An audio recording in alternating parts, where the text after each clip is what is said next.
Hello friends, welcome to defence smart tracks. तो एक RFI यानी कि रिक्वेस्ट फॉर इन्फॉर्मेशन जो है वो रिलीज़ करी गई है इंडियन एयरफोर्स द्वारा, जिसमें मांग करी गई है एक लॉन्ग रेंज की सैटेलाइट नेविगेशन सिस्टम द्वारा गाइडेड मिसाइल की।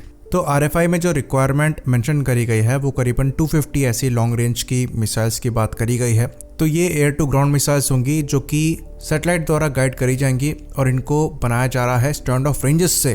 कंट्रोल सेंटर्स हो गए, एयरबेसेस हो गए, लॉजिस्टिक्स सेंटर्स हो गए, बंकर्स, म्यूनिशन स्टोरेज और दूसरे जो की इंफ्रास्ट्रक्चर फैसिलिटीज़ हैं उनको डिस्ट्रॉय करने के लिए। तो जैसे कि हम जानते हैं जो एयर डिफेंस सिस्टम्स हैं वो आजकल काफ़ी ज़्यादा अच्छे हो गए हैं। तो स्टैंड ऑफ रेंजेस से यानी कि जो एयर डिफेंस सिस्टम्स हैं उनकी रेंजेस से दूर होकर वेपन्स को लॉन्च करके टारगेट को डिस्ट्रॉय करना, ऑपरेशन को सेफली एग्जीक्यूट करना होता है, जहां पर जिस एयरक्राफ्ट द्वारा वेपन जो है लॉन्च किया जा रहा है वो खतरे से दूर रहता है। तो यहाँ पर हाई प्रिसीजन की बात करी गई है और सुपरसोनिक स्पीड की बात कही गई है। साथ ही साथ जो वॉरहेड है वो कन्फिगरेबल होना चाहिए, यानी कि मिशन के हिसाब से और टारगेट के हिसाब से जो वॉरहेड है उसको चेंज किया जा सके। तो आज हम डिस्कस करेंगे कि यहाँ पर क्या वेपन ऑप्शन हो सकते हैं और किस वेपन से ये सिमिलर वेपन जो है वो डिमांड किया जा रहा है। लेकिन इससे पहले हम अपने प्रमोशनल पार्टनर का एक छोटा सा मैसेज देख लेते हैं। तो अनअकैडमी का जो CDS का बैच कोर्स है वो चालू कर दिया गया है और ये वॉरियर CDS 2 2022 के नाम से है और ये 4 मई से ही चालू है और ये 14 अगस्त तक चलेगा। तो अगर आप CDS की तैयारी कर रहे हैं तो बैच कोर्स जो है वो ज्वाइन कर सकते हैं और अपनी तैयारी को मजबूत कर सकते हैं। बाकी दूसरे ऑफर्स की बात करें तो फ्री में आप CDS के वीकली मॉक टेस्ट को दे सकते हैं जो कि 3 मई से चालू है। यहाँ पर आप elementary mathematics, English, general knowledge और करंट अफेयर्स के एग्ज़ाम्स दे सकते हैं। एनरोल करने के लिए जो लिंक्स हैं वो आपको डिस्क्रिप्शन में मिल जाएंगे। हमारा रेफरल कोड याद रखिएगा 10% डिस्काउंट के लिए मैट्रिक्स 10, और एनरोल करने के लिए भी आप हमारा रेफरल कोड यूज़ कर सकते हैं। बाकी आगाज़ के अंदर NDA का भी वीकली फ्री मॉक टेस्ट जो है वो चलाया जा रहा है और ये 5 मई से ही चालू है। यहाँ पर आप मैथमेटिक्स, इंग्लिश, जनरल साइंस और करंट अफेयर्स के मॉक टेस्ट जो हैं वो दे सकते हैं। ये बिल्कुल फ्री है और एनरोल करने के लिए हमारा रेफरल कोड याद रखिएगा मैट्रिक्स 10। ज़रूरी लिंक्स जो हैं वो आपको डिस्क्रिप्शन में मिल जाएंगे। तो आपकी तैयारियों के लिए बेस्ट ऑफ लक। तो RFI में जो रिक्वायरमेंट बताई गई है वो 250 वेपन सिस्टम की बताई गई है। सुपरसोनिक होना चाहिए, लॉन्ग रेंज में प्रिसाइजली टारगेट को डिस्ट्रॉय करने में सक्षम होना चाहिए, वॉरहेड जो है वो कन्फिगरेबल होना चाहिए, साथ ही साथ डील साइनिंग के 24 महीने बाद से ही डिलीवरी चालू होनी चाहिए और सारी डिलीवरी जो है वो डील साइनिंग के 48 मंथ में कंप्लीट हो जानी चाहिए। बाकी इसका इंस्टॉलेशन भी काफ़ी इजी डिमांड किया गया है ताकि जो standard suspension system Indian air force द्वारा यूज़ किया जाता है उसे यूज़ करके इसे आराम से इंस्टॉल किया जा सके। बाकी बेसिकली इसे इंडिया में ही मैन्युफैक्चर और प्रोड्यूस किया जाना है।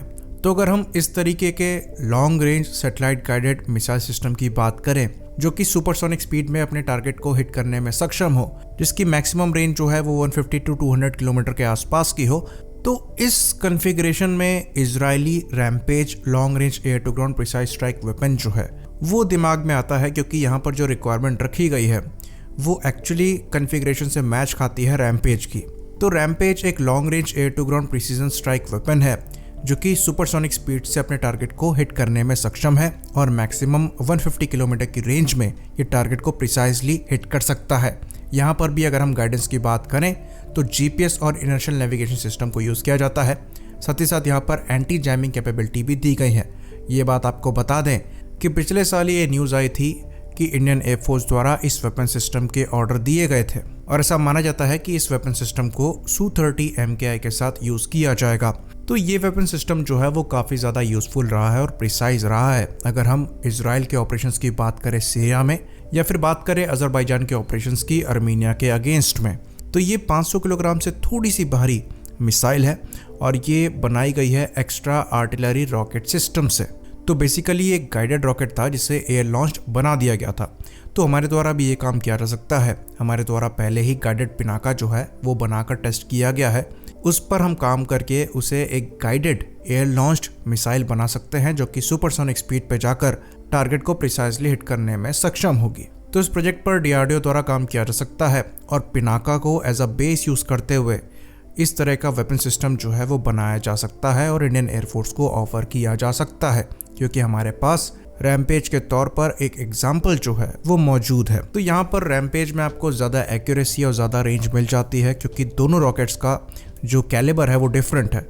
रैम्पेज यहाँ पर 306 mm कैलिबर का रॉकेट है, वहीं पर अगर पिनाका की बात करें तो ये 214 mm कैलिबर का रॉकेट है। वजन में भी अंतर है, रैम्पेज जो है वो अराउंड 600 किलोग्राम के आसपास का है, वहीं पर अगर पिनाका की बात करें तो ये करीबन 325 किलोग्राम के आसपास का पड़ जाता है। तो अगर रैम्पेज की परफॉर्मेंस चाहिए तो डेफिनेटली यहाँ पर रॉकेट की कैटेगरी बिल्कुल डिफरेंट हो जाएगी। लेकिन अगर हम पिनाका मार्क 2 ER पर काम करें और उसके गाइडेड वर्जन को बनाए तो यहाँ पर हम 100 किलोमीटर के आसपास की जो रेंज है उसको अचीव कर सकते हैं, जो कि अगेन अच्छी खासी स्टैंड ऑफ रेंज होती है। बाकी वजन भी रैम्पेज के कंपैरिजन में यहाँ कम ही होगा, जो कि एक एडवांटेज जो है वो प्रोवाइड कराएगा। तो ये बिल्कुल अचीवेबल है और किया जा सकता है। थोड़ा समय यहाँ पर ज़रूर लगेगा, पर अगर एक बार टेक्नोलॉजी डेवलप हो जाती है तो बाकी प्लेटफॉर्म भी इससे बेनिफिट ले सकते हैं। Su-30 MKI के साथ साथ बाकी दूसरे प्लेटफॉर्म्स में भी इसको लगाया जा सकता है। तो इन वेपन सिस्टम के फ़ायदे बहुत हैं। पहली बात तो ये काफ़ी कॉस्ट इफेक्टिव होते हैं, यानी इनका कॉस्ट जो है वो किसी भी गाइडेड क्रूज मिसाइल या फिर स्पाइस जैसे स्मार्ट बॉम्ब से काफ़ी कम होगा।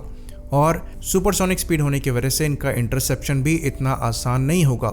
ऑल्दो यहाँ पर जो एक्यूरेसी है वो बहुत ज़्यादा नहीं मिलती है, आपको अराउंड 10 से 30 मीटर CEP के आसपास की एक्यूरेसी मिल जाती है। बट अगेन अगर आप सैटेलाइट गाइडेंस को यूज़ कर रहे हो तो इतना सफिशिएंट है। और अगर यहाँ पर वॉरहेड प्रॉपर यूज़ किया जा रहा है तो इंटेंडेड टारगेट आप डिस्ट्रॉय कर लोगे और जो ऑब्जेक्टिव है उसको आप मीट करोगे, तो डेफिनेटली ये चीज़ सफिशिएंट है। तो ये काफ़ी एक्साइटिंग होने वाला है और यहाँ पर जो डेवलपमेंट है उस पर नज़र बनाने की ज़रूरत है। आई होप इन्फॉर्मेशन क्लियर हो। इसी बात पर हम इस वीडियो को ख़त्म करेंगे। लाइक करिए, सब्सक्राइब करिए। जय हिंद।